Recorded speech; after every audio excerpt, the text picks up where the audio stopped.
Мен Ауылбекова Мадина, Шымкент қаласы полиция департаментінің Қаратау аудандық полиция басқармасының учаскелік полиция инспекторымын. Өз қызметімді 2005 жылдан бастадым.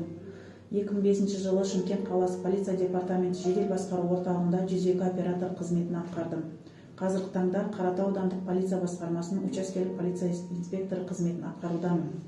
Учаскелік полиция инспекторының қызметі өзіне бекітіліп берген аумақта халықпен тығыз байланыста болу, құқық бұзушылықтың алдын алу, қылмыстарды болдырмау мақсатында қызмет атқарамыз. Жолдасым екеуміз Қаратау аудандық полиция басқармасының учаскелік полиция инспектор қызметін атқарамыз. Қазіргі таңда 3 ұл, 2 қыз тәрбиелеп отырмыз. Жұмыспен қатар жанұяның тірлігімен алып жүру әйел адамына оңай емес. Бірақ сонда да өзіміздің жұмысымыз таңдап келген соң бала шағаға да кішкене көңіл бөлу, үй шаруасына да кішкене көңіл бөлу ол біздің міндетіміз деп танимын.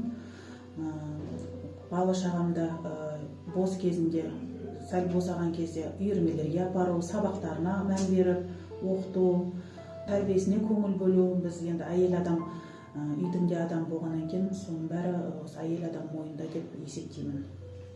Ішкі істер саласында қызмет атқарып жүрген қыз-келіншектерді 8 наурыз халықаралық әйелдер күнімен шын жүректен құттықтаймын.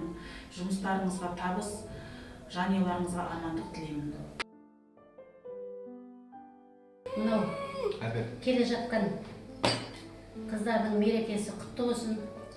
Көктемнің алғашқы мерекесі көктемде келді. Сол жақсылығымен келсін келген көктем.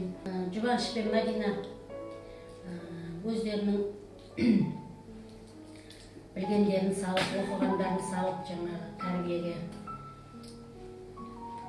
тәрбиесіне көп көңіл бөліп, сабағына көп көңіл бөліп жатыр осы балдар. Жақсы балдар болады деген ниеттемін. Мерекеден мерекеге аман есен, отбасымыз аман жете берейік. Еліміз тыныш, жұртымыз аман болсын.